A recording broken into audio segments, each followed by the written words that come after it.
is Citizen Hellgear, and this is my Transcendosaur deck profile. As Brothers of Legend was the advent of water decks, Wild Survivors is the advent of our dino friends. And if you haven't gotten your hands on your Transcendosaur, get it now, because the updates in Duelist Nexus make this deck dummy busted. Like, sub, and bell. And I hope you're having a good time playing with this deck as I am. Leave your thoughts in the comment section below. But for now, let's count the cards. We're going to start with the new guy on the block. 2 copies of Transcendo's newest whip, Xenometeorus. If a card or cards are destroyed, you can special summon this card from your hand.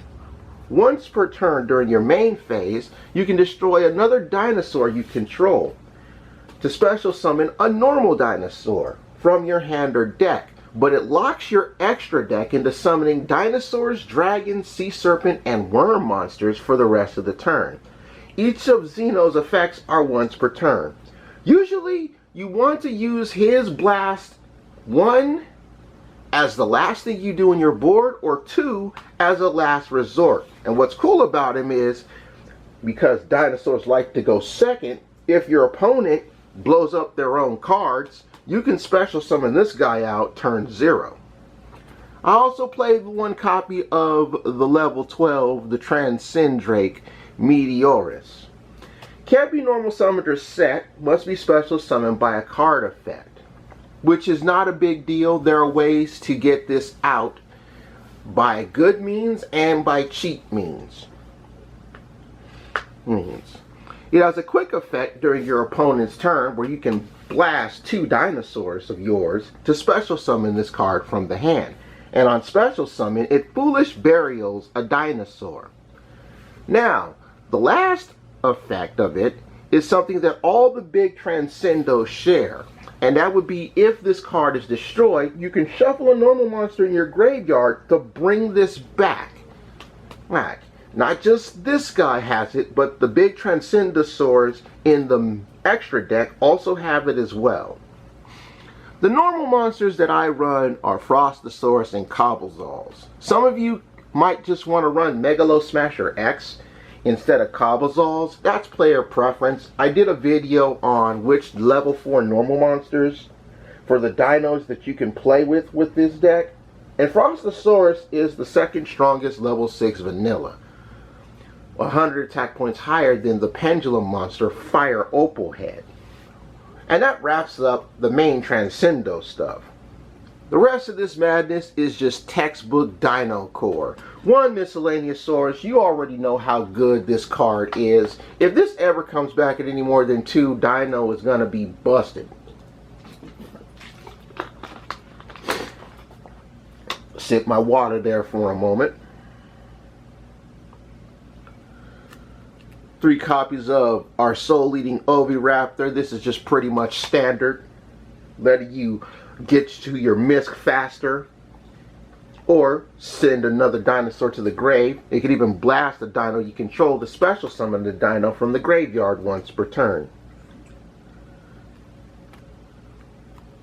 3 babies, as you know.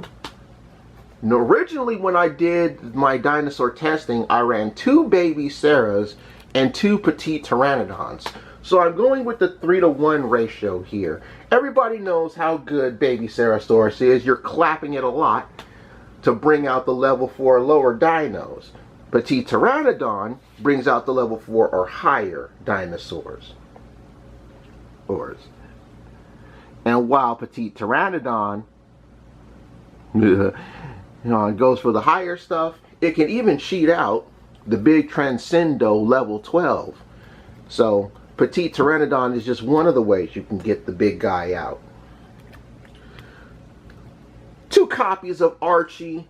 We're going for pills when we blast cards. That's just standard. The Giant Rex. We all know how good this is. We send it, we banish it, it comes back stronger, but it doesn't attack directly. 1 UCT If you want to run a second UCT like most of the people are doing, just take out the Transcendo level 12 for an extra copy of this. We know how good UCT wrecks the joint. One copy of Hanky Panky himself, a really good tech option for this deck.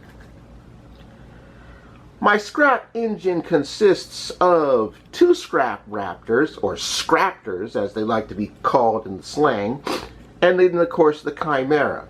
Now, a little difference in my version of the scrap engine here. Normally folks will run 3 scraptors and a Chimera, but if you're unfortunate like me and you manage to grab the Chimera on opening hand and you don't hard draw into a scraptor, you're wondering how you're going to keep from crying yourself to sleep at night. So I also run a copy of Scrap Shark. Now Shark, you already know how Scraptor and Chimera work. That's just textbook. Shark blows itself up when a monster effect or a spell is activated, and when it's into the graveyard by the effect of a scrap, it can foolish burial another scrap monster. Plus, it's a fish, so when dinos want to evolve with their favorite vitamin, you can banish this and keep your Chimera engraved. Or you can also use the fish to go into your synchro summons that are not scrap base related, which Chimera is locked into. One Lithozogen, that's just pretty standard, ripping cards out of the opponent's extra deck at random because most of the dinos are Earth. One Godzilla, you know, that's the kaiju of choice in the dinos world. Droll and Lockbird at the easy deuce. This is the hand trap of choice. Droll is really good in the format right now, and it probably will be good in the format until, even after Worlds. I run 2 Solemn Judgment for the trap game. This could be any 2 flexible spots. I don't have the money for the pot, so if you have the pot, you'll probably put the pot in these 2 slots, but I do not, and Solemn Judgment is just a really good back row card, and it throws people off game because they don't expect dinosaurs to play traps. Moving into the spell game, we got the Rhoda. Textbook here. We all know what we're grabbing with this. And then we also have the other Rhoda. 3 copies of Brown Xeno. This is the most expensive card in the entire deck, but it is worth its gold print. You can add a normal dinosaur or tuner dinosaur monster from deck to hand, then blast a card in your hand. You can also banish this card from the graveyard to fuse a dinosaur fusion monster, which we do have in the extra deck, using materials on your hand or field. Each effect is once per turn. You have to note one thing. It says hand or field, not hand and or field. So you have to fuse with one going one way or the other. Lessons we learn on the hard. 2 double evolution pills, that's just pretty standard. That's pretty standard going into this deck.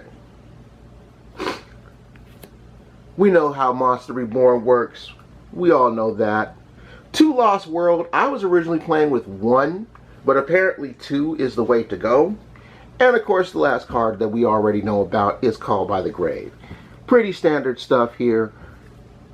Off into the extra deck.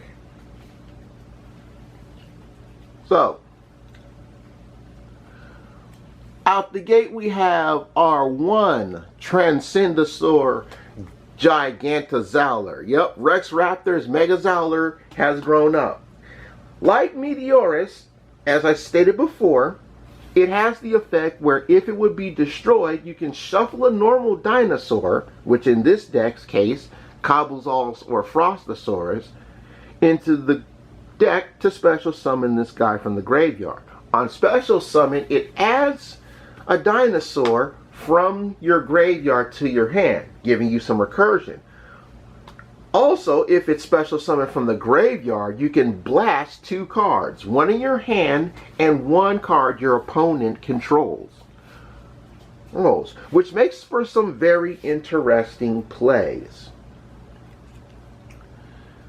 The upgraded Frostosaurus, this guy is nuts because it makes it so that 1, it can't be destroyed in battle, and 2, if it comes back from the graveyard, it protects your dinosaurs from being hit by the card effects. Very difficult monster for your opponents to out. 1 copy of the Macho Man Boral Savage. We know what we're linking off on this. We know how good this is. Now, next up is a tech option. I want you guys to comment in the comment section below. I'm going to give you 5 seconds to guess what this tech card is. And yes, it is fitting the theme quite well. It actually has some really interesting synergies that come up on your boards. So, I'm going to give you guys a good 5, 4, 3, 2, 1. Don't forget to like, sub, and bell, and comment down below. The correct answer is 1 copy of Dino Rustler Giga Spinosavat.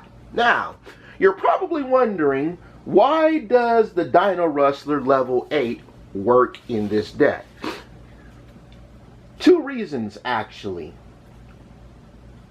Number 2, if you do manage to lock yourself into the 4 aforementioned extra deck types because you've blasted with Xenometeorus, you can go into this outside of Borreload's Savage Dragon. And number 1 is its secondary effect, where if it would die in battle or card effect, you can blast the card you control instead. And this works very well with your Transcendos. Also, your opponent has to target Giga Spinosavat for attacks instead of your other cards. So the scenario can work like this. We're just going to put Boral Savage to the side here. And this is something that you can work with any of your big Transcendosaurs, whether it be those guys or even this guy right here. So say it's your opponent's battle phase, they're swinging at you, right? And you have Giga Spinosavat. They have to come after this guy. So you'll take the damage, keep it around, and then use its effect to blast one of your Transcendo dinosaurs. This will then trigger their effect, where you can shuffle the normal Frosty or Cobblezalls to bring them back from the graveyard. And if you bring back Gigazowler here, you can not only blast the card in your hand, which might be a spare Babysaurus that you have for follow-up, and then 1 card your opponent controls, i.e. the monster that swung at Spinosavat. And that clears a monster during your opponent's battle phase, which is a very useful technique and very fun for a 3K body. Sword Soul Chang Ying, this is our level 10 worm. Works really good, adds a bit of protection.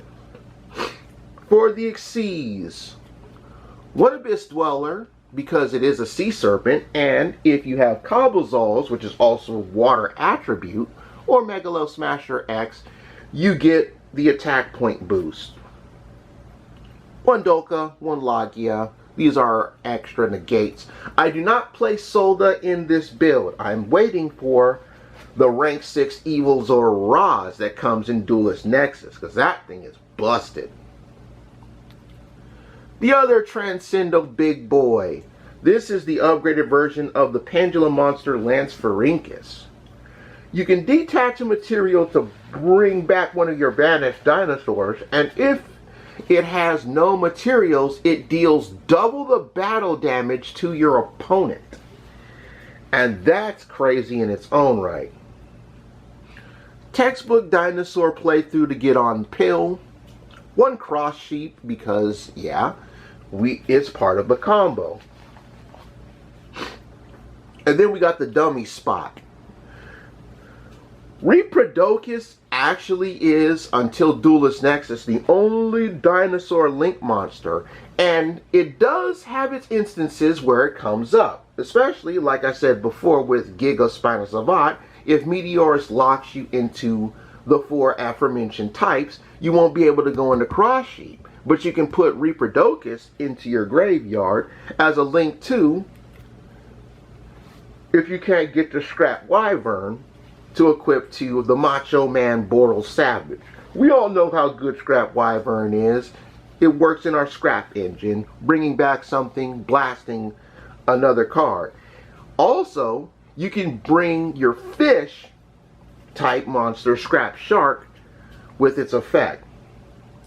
And because I'm that dude, I'm running Zelandis in this deck. And here's something funny. Zelandis, 1, is a sea serpent, and 2, I actually found a cheesy OTK using Zelandis, and it's crazy. That's it for this deck profile, folks. Even when you're messing around with this deck, you can find some crazy ways to go into the sweetest combos. Once again, Transcendos allow our dinosaur deck to go first. And that's something that dinosaurs have often struggled with. Like, sub, and bell, leave your thoughts in the comment section below. But for now, I take my cards to the box because I'm done. Bye-bye, everybody.